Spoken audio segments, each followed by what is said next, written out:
Happy Wednesday, everybody. Welcome to Girls Just Want to Fly and welcome Deweese. Hi, how y'all doing? We're doing good and want to introduce you to our special guest tonight, Currie. Thank you for joining us, Cyn. Yeah, thanks for having me. So, where are you at right now? I am in Monterey, California, where I own a paragliding school, but I'm just Nice. visiting, and then I'm going to head back off for my winter. I don't start my season until April. Okay. And where do you head then? Back towards Utah? Um, right now, I'm going to head up into the Eastern Sierra and do some skiing and some speed riding. I'm in Monterey normally from April through August, which is the paragliding season here, and it's when we get the most wind for ridge soaring, which is Oh, how I okay. teach here. Yeah. So, tell us a little bit about yourself. Well, I I mean, fly I a know there's a lot of lot. different contraptions. Yeah, I fly a lot of different stuff. And I started skydiving when I was 19 years old. I just did a tandem for fun. And it was hilarious because my dad and I went in to do it. A friend of ours kind of talked us into it. And my father is my adventure partner. My mom's really adventurous too. In fact, all of my family skydive and paraglide. My mom, my dad, and my brother and my sister. So it's pretty rad. But my dad and I started as a tandem, and we thought, oh, we're just going to do this for fun, la di da. He taught me to surf and scuba dive and sail when I was a baby, and so we went and we did the skydive. And unfortunately, but fortunately, we ended up getting weathered the day we went into skydive, which means we had to sit on the ground for hours waiting for the weather to clear before we actually got to jump. So we got to spend time at this really small drop zone that was very like family feel. And because of that, I got to see the fun jumpers that were just walking around, like these people were here just to skydive by themselves. And I'm thinking, I thought skydiving was like in the military. Now, you got to remember that I started skydiving a long time ago, 2002, back before there was YouTube, pretty much before, before cars had round wheels. They were like squares and stone. So we didn't have YouTube, we didn't have GoPro, and nobody was televising the fact that like you could just go skydiving or you could become, a skydiver for fun. Like I could go surfing this weekend or I could go skydiving. I had no idea. And I learned that by going in to do a tandem and by getting weathered and talking to these people and having an amazing time. And I did my tandem, and my father and I both landed, and we said, okay, well, we could really get to do this thing. And that was it. And I basically learned how to skydive at that time, and I was still in university studying to be an engineer, and I finished that and I became a professional engineer. And after 2 years of being a professional engineer, I ended up quitting that and becoming a professional skydiver, thinking that maybe I would, go back to engineering at some point. Which I never did because, now I'm still a professional bum and I teach paragliding and I teach skydiving and I teach base jumping. Hi. Sorry. My Nice. roommates. Oh. So, what's the name of your school that you have? The name of the paragliding school is called Raven Wolf Sky Sports. I used to call it Monterey Sky Sports because it is based in Monterey and I do the majority of my teaching here. I happen to be here right now, but I'm just passing through to like drop surfboards and wetsuits off so I can go skiing. But I changed it because I now teach clinics like all around the world, actually. So I teach speed riding and mini wing, and I specialize in speed flying, speed riding, mini wings, and high wind kiting. I also do like ridge soaring and high wind paragliding. I'm not the person to come to if you want to learn how to XC. There are far better people than me to do that. And so I really just hone in on the things that I'm good at, and that's what I teach. And I travel when I do that because there are many locations throughout the world that are amazing for it. And I do a lot of guiding as well, especially throughout the fall and the winter. Nice. So, would would you be out? You're not going to be out in Utah in June, though, right? When you told us it's not good flying season. Yeah, for two reasons. Number one, the main one is that I'm teaching in June in Monterey because that's the best time to be here. The other reason is that you do not want to be in Utah anywhere, especially southern Utah, in June, unless you really like 110-degree days and just flying in a boiling pot of water, whether you're motored or free flying. Not a good idea. Great. Yeah, sorry. You got to come out and fly with me in November. That's when I guide out there. October, November. Yeah, that's maybe an idea. Maybe we can switch things around. Hmm. All right, Deweese, what do you got for questions? Well, Bill H wants to know if she has flown or is willing to learn to fly a paramotor. Yes, I have flown paramotors, and I instruct paramotor. I just don't own one at the time, right now, because I live in a school bus, and so I live a very minimal life. The last paramotor that I used to own is actually at a friend's house that I stay with when I'm in Moab anyway, so I have access to it. And you don't really want a paramotor around here. There's a ton of free flying, and it's really nice, but you do want a paramotor in Moab.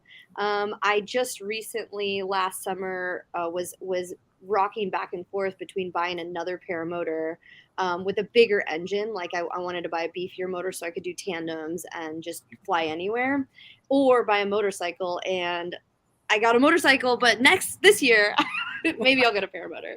The thing is storage, because I live in a school bus. I do have a lot of storage, but a paramotor is a big, fat, girthy lady, so gotta figure out where to put her. Right. All right, so hang on, Deweese. My friend Angie Drum, she was a past guest. She was a skydiver, and she's the one that talked to me about what we were talking about earlier. And you said I could ask this on the show, and Yeah, so obviously you're a wingsuit flyer. I am. Can we call you squirrel flyers? You can, as far as I'm concerned, you can call me whatever you like. The term within wingsuiting, there is a few companies that manufacture wingsuits. Just like paragliding, you've got Ozone, Jin, Nova, all of these different companies, right?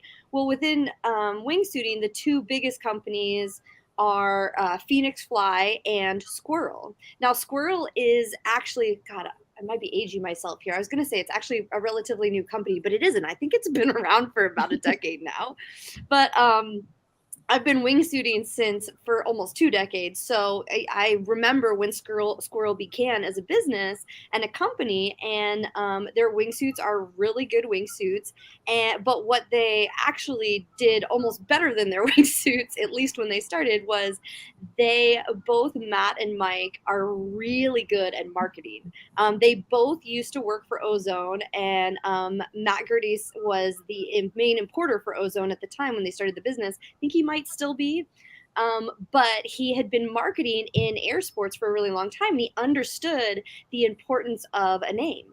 And prior to Squirrel, the company that designs wingsuits and now base jumping gear, prior to that, that is a Squirrel suit, by the way. That's a Colugo 2, manufactured by Squirrel, and that is an Ozone Rapidos. So, all in the family. When they started the business, prior to that, they had already, people who don't skydive or base jump or fly wingsuits already called us flying squirrels, because you look like a flying squirrel when you're in the suit. And so Matt Gerdes very intellectually called their company Squirrel, because you can, in the era of hashtags and online marketing, that's also a squirrel suit. That's a freak from Squirrel. You can Google flying squirrel, and you're going to come up with that company. And it is just like, as far as marketing goes, it was insanely smart for them to call their company Squirrel. I mean, I don't actually know if they had any affiliation with a flying squirrel as well. Maybe, one of them had a sugar glider and they really loved it. I doubt it. I think they were just really smart in marketing and with their business. And that is where that came from. And so if you are like, if you think about it, everybody loves their paraglider, right? You're a Mac Para, right? Yep.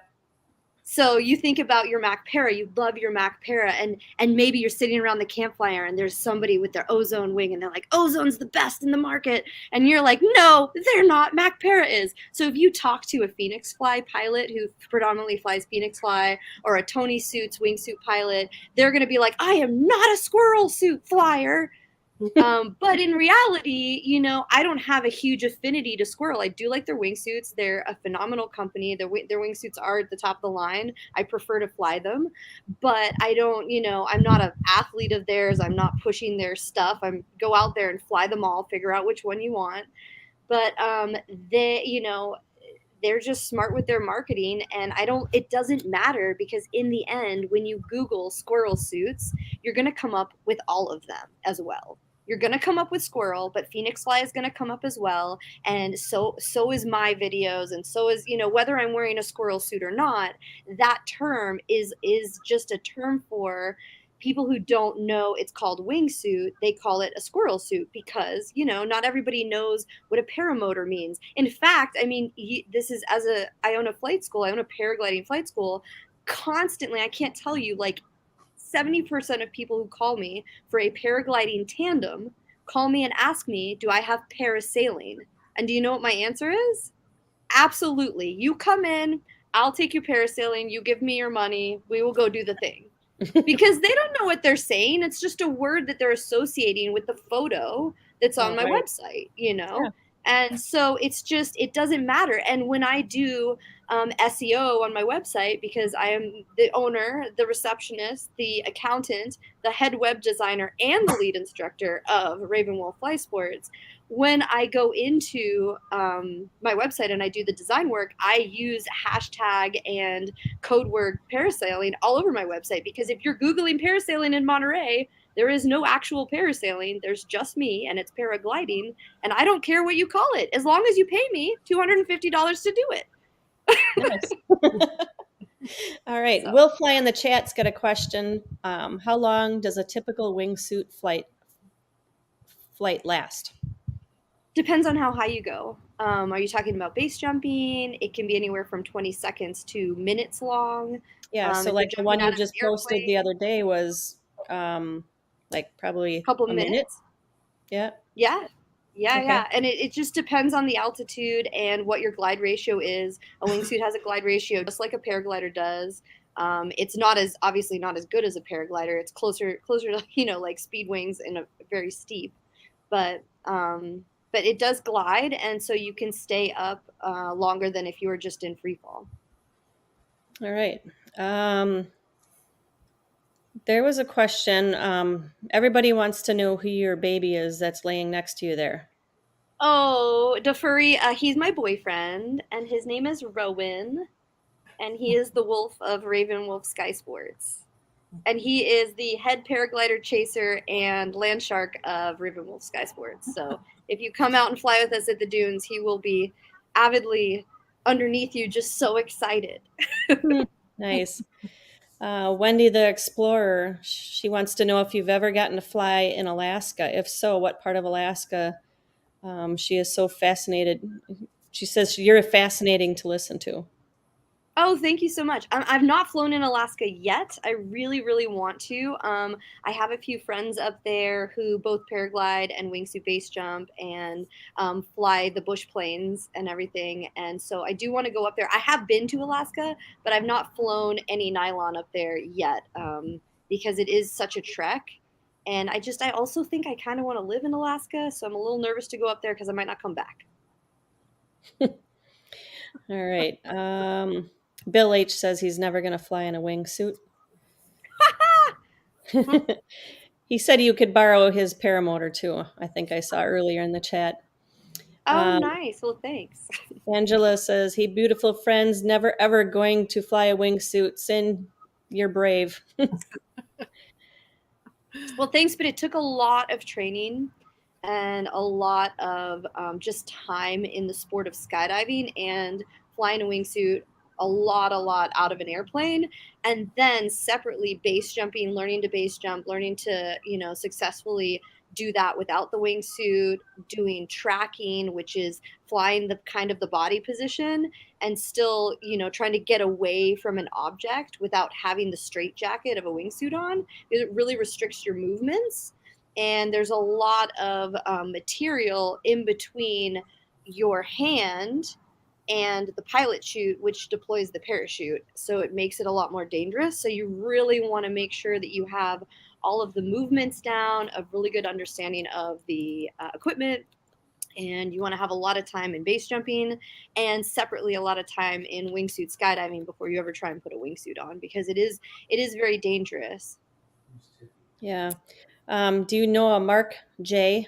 He says, "Tell Tiffy hi." I No. I don't think so. Mark Okay. J. If there's a lot, I mean, yeah, I'm sure I do know Mark J, but what's his last name? Let's see. Wendy, the Explorer. How many women a year would you say that you train to paraglide versus men? Oh, that's easy. So I have a very small school. It's just me as an instructor. I do sometimes take on extra tandem instructors, but I only take two students a day, and I generally give my students about 2-ish weeks to get to their P2, with like plenty of time after that to keep practicing, but like very, intensely too. So only taking two students for 2 weeks really gives me like 4 to maybe 6 students a month, and I only operate for 4 months. Of that, the percentage of women it depends on the year. There was a year, I think in 2018, where I had a super high percentage of women. I just got really lucky and it was amazing. And, of course, now we're all still best friends and we travel together, and some of them base jump as well. Last year, I only did, I think, two women. The year prior to that was like that was the COVID year, so I don't think I taught at all. So it really depends on the year, but I don't teach very many students because I don't. I like to give a more of like a one-on-one. I don't do big classes. I want to make sure that my students get a lot of one-on-one action with me, and two is about my max. Like I'll take two beginners and one more intermediate style student, and then we all can kind of learn off of each other and around each other, but then that gives me the ability to keep it all tight and I'm not getting distracted by 10 people in the air. So I don't teach very many, and of that the percentage is probably like a quarter of the Okay. people. I Nice. wish it was more though. I Does do it have seem like women it's travel. increasing every year? Yes. With the exception of like COVID's kind of made COVID. everything a little bit weird, but I would say in general, like not just myself, but I'm seeing a lot more women in the sport. And I think that that's because there's a lot more women like me that are loudmouthed about it and all over the internet with the things that we do, and the fact that, we can fly just as good as the guys, if not better. And there's certain things that women excel at within air sports, paragliding, base jumping, all of those things more than men. Like men they excel in certain arenas, and women can actually be quite better than men, in my opinion, at other things as well. So, Yeah. All right, Deweese. Angie Drum wants to know if you have a favorite discipline. oh, it depends on the time of year, really. I would say, God, overall, probably mini wing flying. Um, and I a close second would be speed flying, speed riding, and wingsuiting. So like all of those are like triple tied for second. Um, and it really, like I said, it depends on the time of year, because like right now I'm about to go speed ride for the next month, and I just love it. I love speed riding. I love skiing. I love being in the backcountry. I love ski touring. I mean, I love ski touring without even the flying aspect, but having that be something else that I can add to my quiver is really nice. So is that with like downhill skis going down the hill with the kite? Yes. Yeah, yeah, yeah. And some of the time you're flying, some of the time you've got a wing over your head, but you're trying to keep your skis on the ground. Um, and actually, to finish up on that, I would say third is freediving, because I'm also very avidly in the ocean. So I surf, I scuba dive, I free dive, I sail. I stand up paddleboard, I longboard surf, I shortboard surf, I do all the ocean things as well. And I just really like, I grew up on the ocean, so I have an affinity to it. And it is definitely in my top three of things that I like to do. I like to free dive the most because it's the most free. I'm really small. So having a scuba tank on my back and all of the gear just makes it cumbersome, which is, I think, one of the reasons I'm not a huge XC pilot. I don't love it. I have done it. I've done a bit of it, and I just don't. Every time I do it, I don't love it. It's long, and if you want to really go for it, XC, then you gotta, as a woman, you gotta wear a diaper. Like, come on, I'm not a fan. So, but I have a lot of amazing women in the sport that are my girlfriends that are crushing it in XC. So, I know it's a thing that girls do, but it's definitely not on my list of things that I like. Also, the gear is super cumbersome.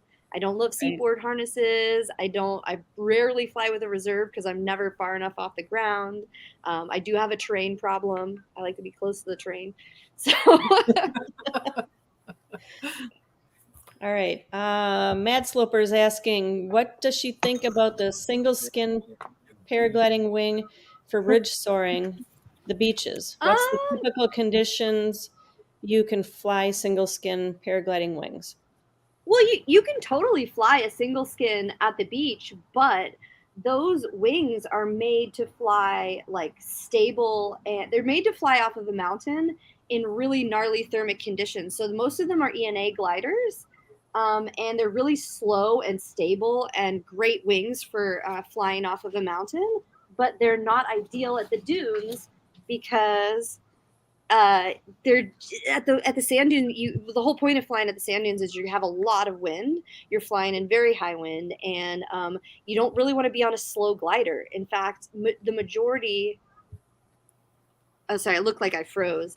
The majority of my students that come off the P2 end up, if they're going to be here, and depending on their skill level and everything, but the majority of my students end up with a B glider, like a low B, instead of like if you're learning at Point of the Mountain or you're learning in Oregon or Idaho or somewhere where you're predominantly flying in the mountains, you're going to start on an A glider because you want a slow, super stable glider to be very safe, passive stability in the mountains, in thermic, unstable air. We have super stable, high wind air here. So like the danger here is not instability. The danger here is a blowback.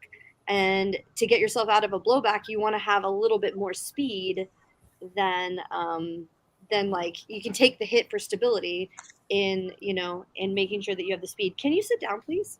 Can you sit down? Excuse me, mister. So Will Fly and Travis DuPont want to know what you do not do. I don't play football or watch it. No golf. I can't throw or catch a ball. But I do play soccer. So I don't know. What else? What do I not do?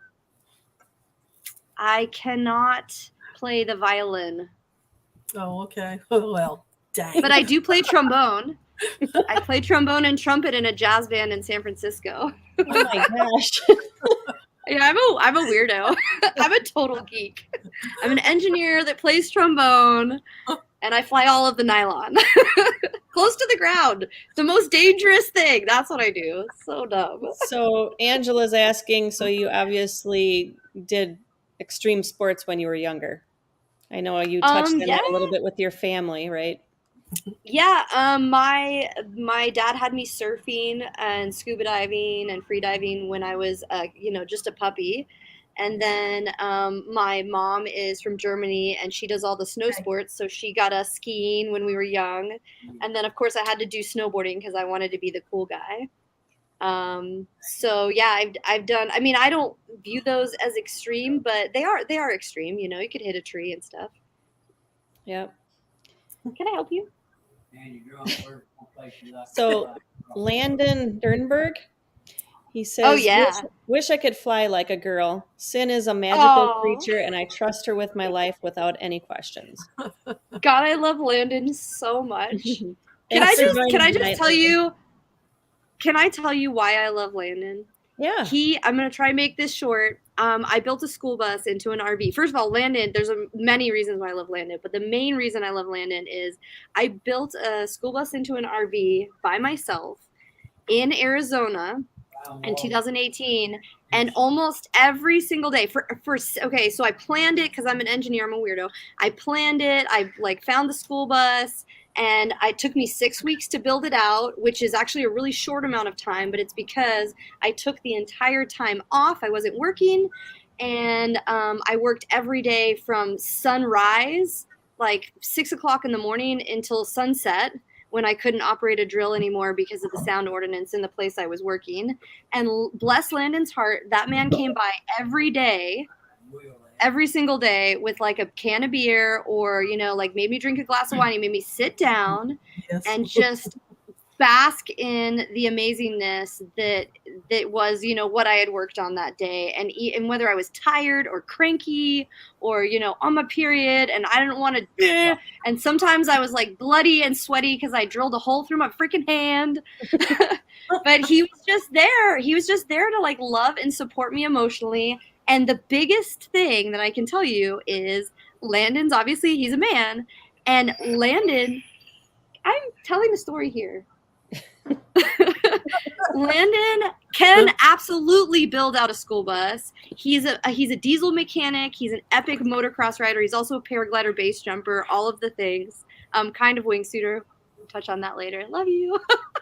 But he could absolutely give me advice on whatever I was doing, but he never did. And ladies, I think you know this word, mansplaining.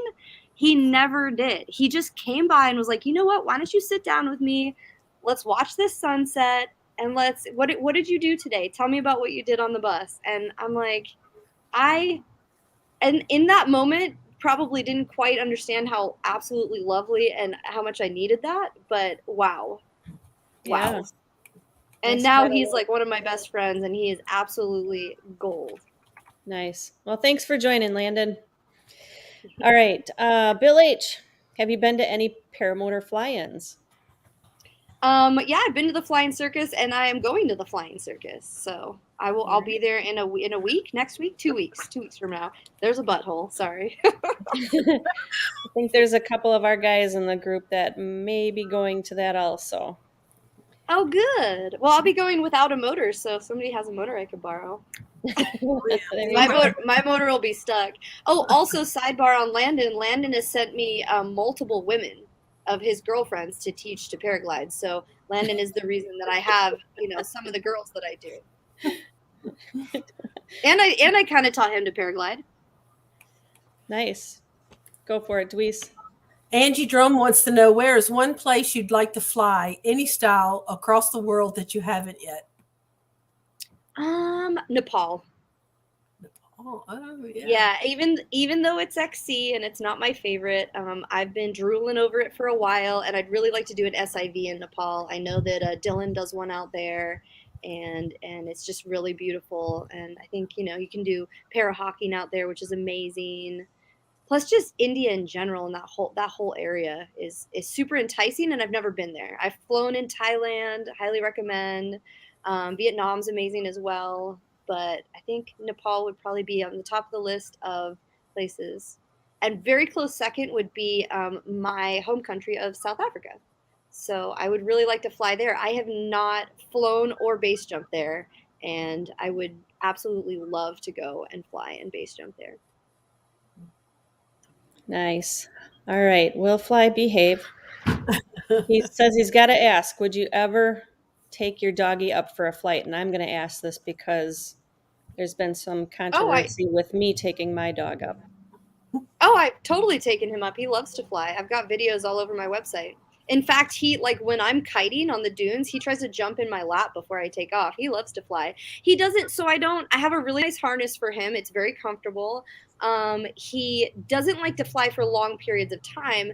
And I learned that years into taking him flying, because I never did take him flying for long periods of time. I always just like took him flying for shorter periods. You can go on.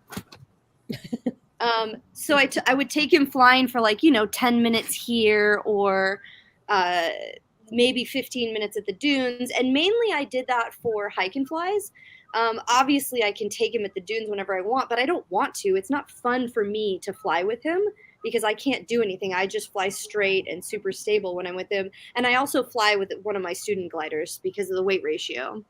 And basically, I learned that he doesn't like to fly for longer periods of time when one of my ex partners and I were both tandem instructors, and we took him hiked up this huge mountain, and then we took him flying tandem off of it. So my partner was pilot in charge, I was in the front, Rowan was on my lap, everything was fine. He was super stoked to come with us, but we were thermaling, and that was not fun because we're in this constant turn. Which, ps, when I'm a passenger on a tandem and thermaling, I also am getting sick, so I totally understand that he didn't like it.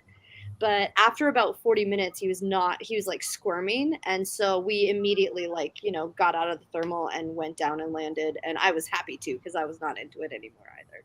So while we're on the subject of the dog, where did you find a harness for him? Because Wendy the Explorer and I had been searching online, and she's got, I believe, a Jack Russell, and I've got a smaller dog. So I use like a Hmm. front pack. Yeah, I wonder if this harness would fit because you guys both have smaller dogs, but you could try. The company's called Roughwear, and that's Ruffwear. And Okay. myself, and also, oh God, I'm Kate, Becca. So Kate and Becca, who are also tandem instructors, and I'm not even sure where they're living right now, but they've been paragliding. Becca's been paragliding since she could walk, pretty much. She's an amazing pilot in every single aspect of piloting a paraglider. She's also a tandem instructor. They used to work at Jackson Hole, but I'm pretty sure, I think they're flying airplanes now. But Becca also flies with her dog in that harness, and that's how I found out about it. And the harness is called Double Back harness from Roughwear, but if you look on their website, it is the only one that fully supports the entire dog. So it supports the front. Obviously, it's like a harness, normal harness. It has a double waist thing for the dog, and then it also supports the bum, the hindquarters as well. And it's got two clip points, which is great because you can just clip them into either side of the carabiner. Okay. Yep. I just found the website. So Wendy, if you're still watching, we'll have to check that out also. But Rowan, I use a medium harness for him. I'm pretty sure. I'd have to go and check. And he's like a 68-pound dog, so I'm wondering if the small one wouldn't be too big for you guys' dog. Oh yeah. Maybe they have an extra small. And what kind was it? The double back, it's probably at the very bottom. It's the most expensive one they have. It's like almost $100. Okay. I'll look into it later, but cool. Thank you very much. Hmm. All right. Luis, you got any? Yeah, Brian Waller, he's from Alabama. He's a trike flyer. He said, Jade, you have been getting some really great guests. Sen is no exception. What type of engineer is she? And a cool dog.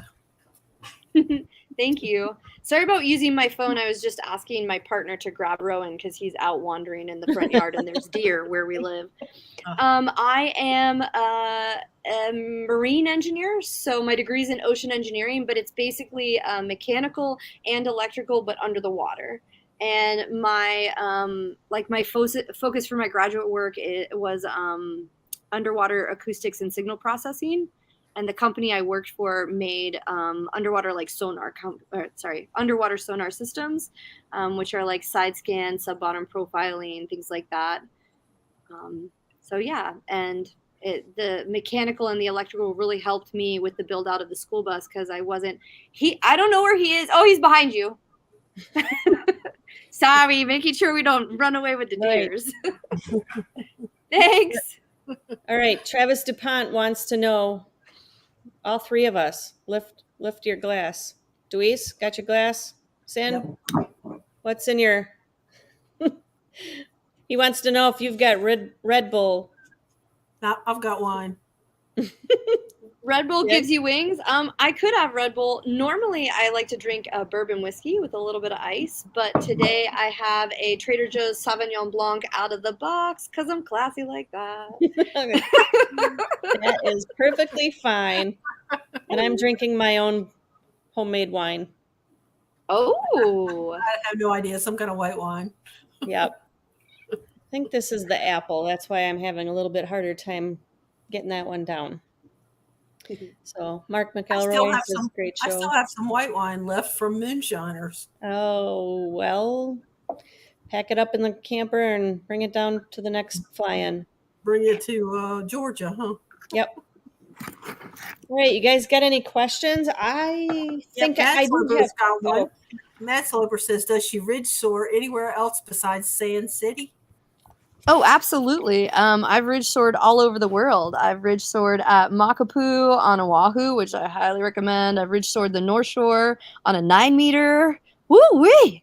I've ridge soared in Lauterburnen. I mean, technical it was like thermic ridge lift, so in my opinion, some of it was ridge soaring, and it was on a mini wing. It was on a 15-meter zero. I've ridge soared in France. I've ridge soared in all over Utah, Canada. Yes, yeah. That's all I do is ridge soar. If I'm fair, if I'm on a full size, I'm probably ridge soaring. so I've got a question. One of the Torrey pictures, Pines. you posted a picture for 2022 when they're going to do the new world record for skydiving. I think that's in Arizona. Did Yeah, you I think the women's world record did probably you because I don't really. participate in that this past year?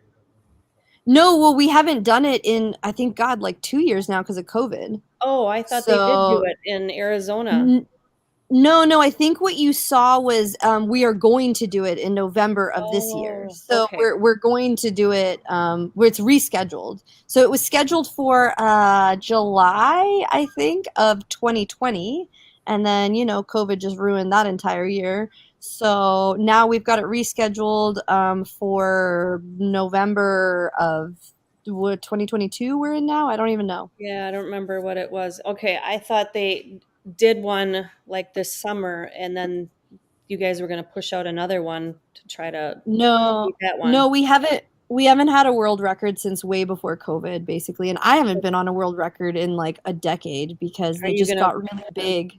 are you gonna participate in that? That's what I've heard. I might do. I'd like to. I haven't been on an all girls world. I don't really have any interest in being in a mixed record. It's just too many people and a lot of parachutes, and it's a lot of chaos. The skydive itself isn't bad. That's super fun, but being under parachute with that many people is a lot, and everybody's on different size parachutes, and some, yeah, it's. I mean, I could go on forever about why I don't really like doing it. It's also a really long single point skydive, and you have to pay a lot of money to do it, and you're in the Oh, plane for forever with oxygen and it's freezing cold. hmm.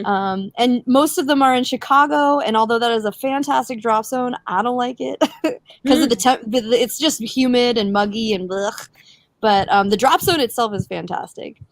All right. And White Fang, which is my bus, does not go east of the Rockies. So, Ah, but right. the girls, all girls, world record, I probably will do, which is in November in Arizona of this year. Okay. This is one that you just recently posted on Facebook. Yeah, that's my brand new space rig from Black Sheep Rigging. It's the design on it is the Hubble Deep Field. It's Ah, fantastic. It's a specially printed rig. It's amazing. I love okay. it. I gotta play this. I thought this was cute. Oh yeah. It's gorgeous. It's got like all the design work. I got to help him design that on where the galaxies of the Hubble Deep Field went, and it was just awe-inspiring to watch him. And yeah, it is amazing. It is the most beautiful work of art I've ever seen. Wow. Hmm. That's And pretty that's cool. in Moab. That's a very famous base jump in Moab. It's a Tombstone. That's I was beautiful. also in like a space outfit in that too. So Okay, that's the explain space net. this. That's Explain. a So that's a giant hammock that we rig every November Which one in is you? Moab. The That green one. or I'm in the white. right here? No, the white silks. Yeah, that one in the Okay. middle. Do what? Guys, look at this. Are you Yeah, attached we're with anything? Yeah, I do see something there. yeah, for sure. I have a climbing harness with a safety line for sure, definitely. I didn't use it, but thank God because it's intense. I'm not gonna lie, I'm pooping my pants out there. I just kind of just don't think about it. I just do the thing and I don't think about it. So Are you tethered? that's about. Yeah, I am. I'm tethered with a climbing harness as well. But also, like, if you, so I am an aerialist. I perform and teach, in fact, aerial silks, and I've been doing it for a long time. And I'm pretty strong because of that.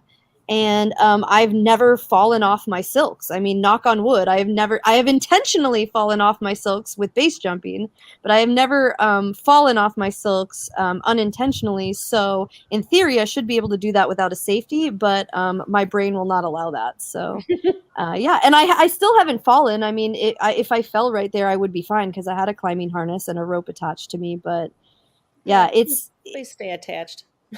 it's quite easy. Like, I wouldn't do something like that again if I didn't have a boatload of time and training in, both climbing, rock climbing, canyoneering, rope sports, base jumping, and aerial silks. Like, if I didn't have all of that background, I wouldn't be trying to mess around with that. So that's not something you lightly go do. Right. All right. I just got to say, you have big cojones. Thanks. I got big ovaries. Big ovaries. I don't want to have any babies with them, though. Big ovaries. Okay. Big ones. All right. Is this you? That's not me. That's a girlfriend of mine, Kelsey. I was guiding her this year in Moab. Oh, nice. Yeah. That's my boyfriend. I have another question. That's here in Monterey. I'm the tandem instructor, and that's one of my best friends, Elsa, that I got to take. She also, on her belly, you probably can't quite see it, but she's got a teddy bear with her on her belly. Animal. Yeah. Oh, sorry, it's a monkey. It's a monkey. His name's Monk. All right, Deweese, what's your question? What's the highest base jump, a tower or man-made thing that you've ever jumped from? Probably an illegal jump in the United States that I can't really talk about, but it's a really big cliff and there's only half of it. You know what I'm saying? Not going to admit to it. Man-made. Oh, man-made. Man-made. Probably the KL Tower in Kuala Lumpur. Oh, cool. Wow. Yeah, it was 1,000 feet. I also rigged my silks off of a crane on the top of that building multiple times and did like a little aerial show, and then I base jumped off of it. Oh, that's neat. The silks. Wow. Yeah. We've also rigged a rope swing to that crane on the top of the Kuala Lumpur Tower, and we rope swinged off of the yeah, that's it. I mean, that's not the tower. Amazing. That's me jumping off of it, but. Wow. Yeah. There should be a couple photos in there of me doing silks off of that if you're on my website. I don't know. Oh, you probably primed these photos. I just took a couple. That's pretty cool. That's me at Burning Man. I go every year and I teach aerial silks there, and I've skydived in. Okay, where's Burning Man? Burning Man has been in multiple places, but for the last probably 20 years, I don't know the numbers anymore either because I don't know what year we are in currently. It's been in the Black Rock Desert in Gerlach, Nevada, which is just north and east of Reno.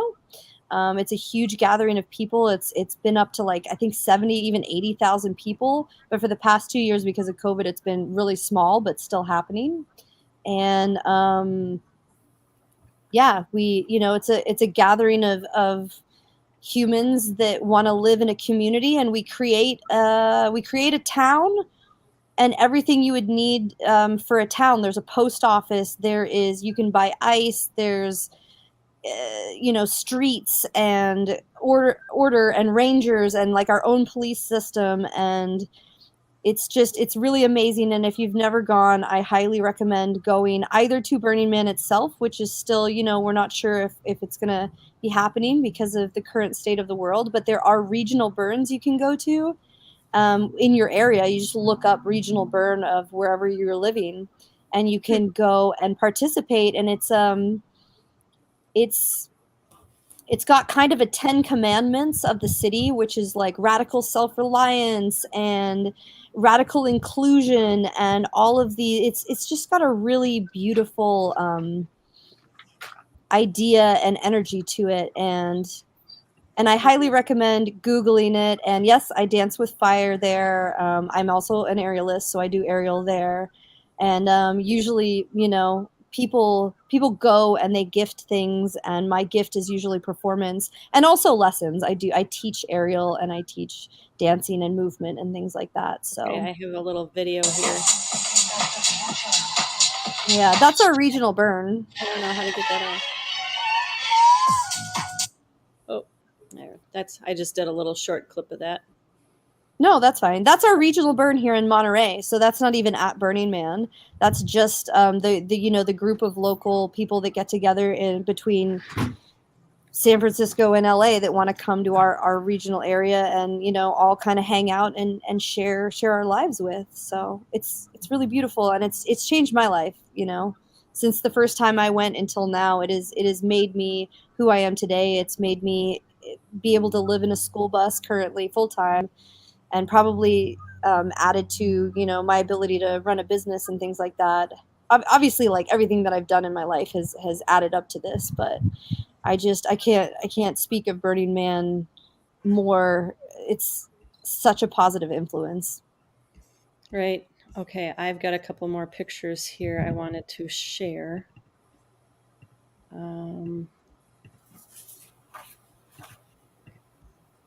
Where's this at? Burning Man. Really? Yeah. The art there is unreal. This is also at Burning Man. That's skydiving into Burning Man. There's a dust storm beneath me, unfortunately, so you can't see the city itself. That's in Switzerland. That's speed flying, and I'm the wingsuit, and then Nick Burton, who built me the Hubble Deep Field, is flying that speed wing. This Burning is Man. cool. My husband took that. Snowboarding. Snowboarding in Tahoe. Riding my CBR 600RR in Big Sur. That's in Moab on a mini wing. Surfing in Hawaii. Speed flying in Switzerland on an 8-meter. Wow. That is skydiving with a really good girlfriend of mine, Teresa. I was teaching her to sit fly there. We had a great time. Hawaii, Makapu. Love the leggings. Yeah, so those leggings are made by a really good girlfriend of mine who designs and makes those leggings by herself and doesn't outsource.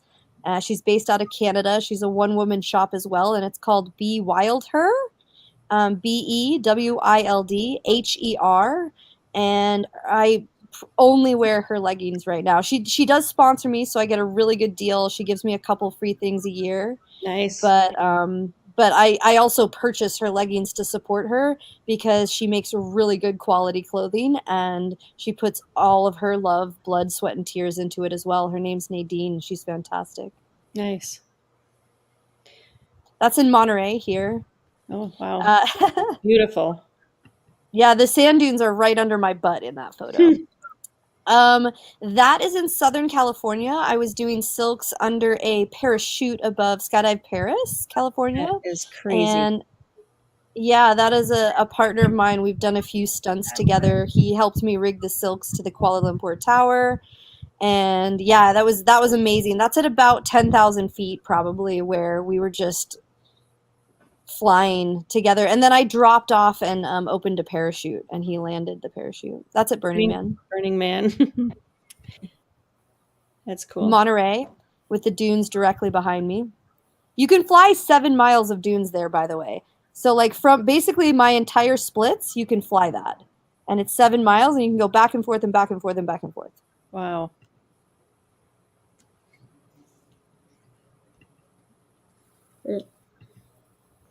All right. And then she's got a blog. You can check her out at cynthiacurrie.com. Very interesting.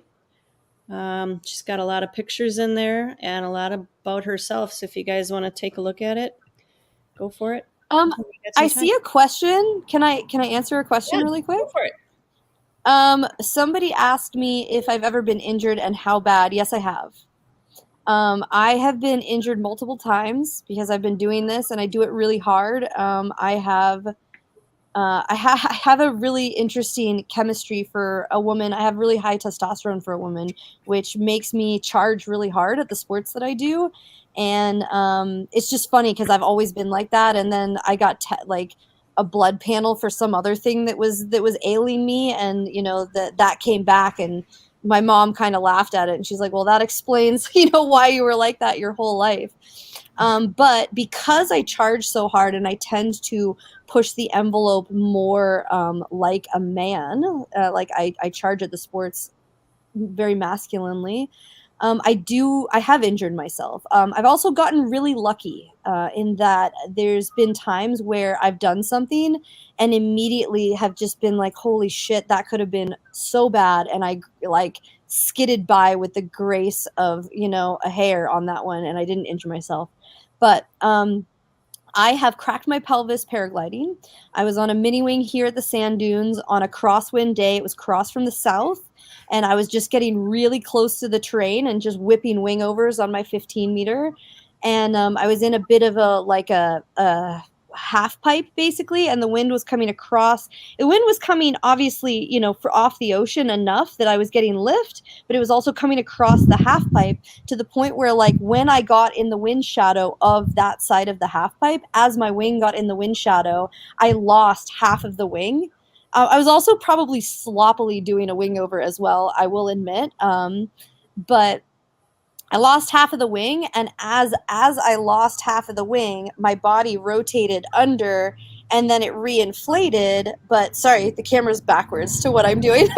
The wing reinflated, but I was so close to the ground that I actually cracked the ground with my body before the wing reinflated, and then of course it reinflated and drug me around a little bit as well. But I cracked my pelvis. I did not need surgery, but I was a tandem instructor in skydiving at the time, and it put me out for a couple weeks. And what else? I've done ankles all the time, ankles. I mean, just honestly, walking. I do my ankles, but I have weak ankles from playing soccer for most of my life. I have broken my back before, base jumping. I had a shitty base jump off of an antenna, a really low antenna in high wind. And to make a safe landing area, I had to make like a really steep low turn. And also I was trying to not hit power lines that I didn't realize were there. There was like a very visible 2 power lines, but there was like a third set of power lines that I didn't realize was there until I was upon them, and I didn't want to fly into them, so I made like a really hard turn with my toggle. And you can do that on a base jumping canopy. It's not like a paraglider where you like jam a toggle and you're gonna have a bad day. But I was close enough to the power lines that when I jammed the toggle, I got swung into the power lines and basically like lost enough of my wing that I fell flat on my back. And with a base jumping container, the backpack that is on my back when I'm wearing it has a parachute in it. As soon as I deploy the parachute, there is now no back protection whatsoever when you're base jumping unless you choose to wear it, which at the time I was not. And I basically fell flat on my back and did damage to my spine. Again, did not require surgery, but again, at the time, I was a tandem instructor and I was out for a few weeks and probably should have been a few months, but I kept working because I'm a little shithead like that sometimes, excuse my language. So I've definitely broken my back. I have that is about it. But a lot of like bum landings with base jumping where you're just because you're having to put it into really small areas where I've like torn my pants and ripped a hole in my bum but didn't actually injure any bones. A lot of like just kind of quick twisted ankles trying to run out a base jumping landing.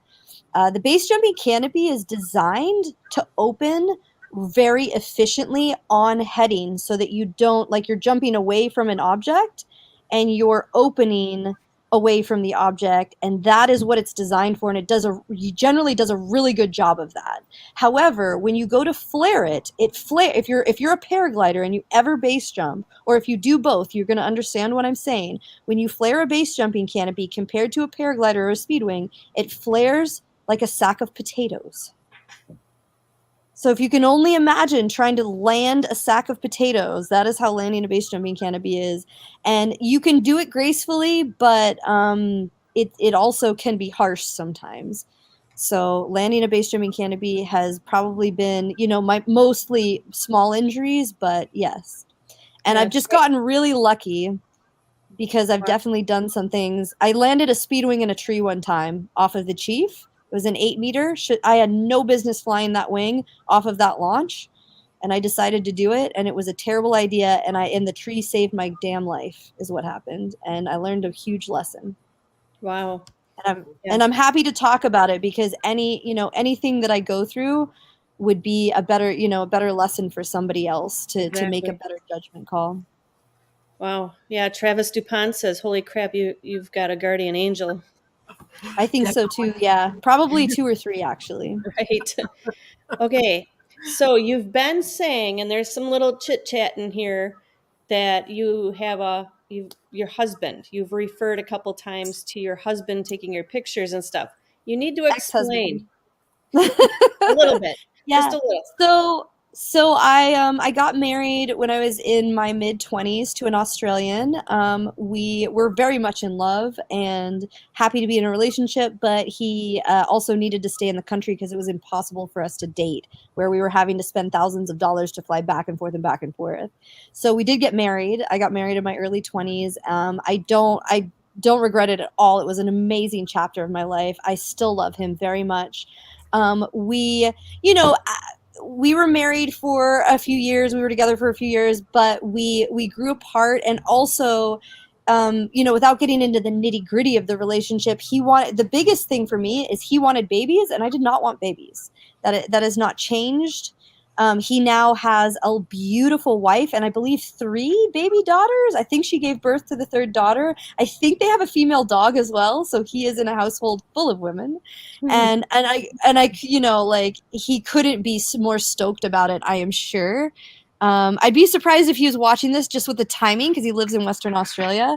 But we both talk frequently, and I still love the hell out of him. And I very much cherish all of the moments that we shared together. He was also a base jumper, skydiver, tandem instructor, paraglider, scuba diver, surfer. Like he was a perfect match for me, but he wanted kids, and I just I don't want kids, and I have to do the part. Like it's my to have babies. It's on me, and I'm not a fan, and I don't want to. So I'm no longer married, and there were more things than that, but So, guys, she's kind of single. Kind of. kind of, sort of seeing someone right Yeah. now. Will Fly says, "Dang, you break your back." Let's see. She breaks her back and is back in a couple of weeks, and he pulls a muscle, and he's out for a month and a half. Oh, He'll poor. have Yeah, I know, but I was younger then, and it was a bad idea because now my back hurts all the time because I didn't really give it time to heal. So Right. So I know you have a dinner date, right, with a girlfriend? not for another hour though. But if you guys have to go, I can go. So no, I try to keep the show to an hour, and I forgot to Mhm. mention that if you wanted to join an after show where it's not broadcasted, you can have another glass of wine, and people join in if they want to ask you some questions on their own. Okay, yeah. I mean, we could definitely do. I could do that for a little longer for sure. She doesn't get off work for another half an hour, so, and Okay. I'm gonna cook us dinner. But I do need to go grocery shopping. But no. Oh, well, if you want to just come in for a few minutes, I'll Yeah. post the chat in the chat here. If anybody's interested in coming in, we can only take, I believe, 10 um, in here. Oh, I apologize for that. You also need Chrome, or what is it called? Firefox? Foxfire? Foxfire. Foxfire. You have to have that in order to log into this link that I just posted. So if anybody wants to join in and chat with Sin, come on in, hurry up and be one of the first of 8 others in here. Other than that, thank you, Sin, for everything. And I don't know if you've heard of any of the other shows that a lot of us partake in. Um, Monday nights we do Clear Prop TV, and that's at 7 p.m. And it's Paramotor Talk. And Tuesday night, my husband, Will, and Brian, and Shane, they do Tuesday night hangouts, and they talk paramotors, anything. And then we've got Wednesday, our show, and then Thursday is paraglidingtalk.com, and he's based out of San Diego with Robert Michael. And the guys on Sunday night, Josh, I'm sorry, I can't remember the name of it, but it's through. It's Mystery Science There we go. Paramotors. There Mystery we go. Oh my god, I love that name. Mystery What they Science do is show videos throughout the week that people posted on YouTube, which is pretty cool. Yeah. So, hey, and social media. Do you remember any of your social media that you can share that people can find you at? Who, me? Yeah. Yes, I am Sin Currie Bird on Instagram. That's Currie, and my business is Raven Wolf Sky Sports. I mean, that's pretty much my main social media. Oh, I have a YouTube. God, I don't know it though. I think if you Google "fly like a girl wingsuit," it should come up. So I just I think typed it's in Cynthia my name, Currie. Sin Currie. Yeah. Oh, perfect, yeah. Yep. Yes, and But I actually don't have a lot of my videos on YouTube. It's kind of silly because I have so many videos, but I have been trying to upload more. I don't know. I just feel like social media is really hard to use as marketing these days anymore. I used to be really good at it, but then it kind of petered out. But I mean, I love to stay in contact with like everybody who's watching this show is probably a pilot or, somebody who's interested in flying and, maybe even a girl. Yay. And I would love to fly with you. So please, friend me, write me a message, be like, hey, I saw you on the podcast so that I friend you back because I want to follow you and I would love to fly with you guys sometime. And, guys too, I guess. But yeah, I do a lot of guiding and most of the guiding I do in the United States is free.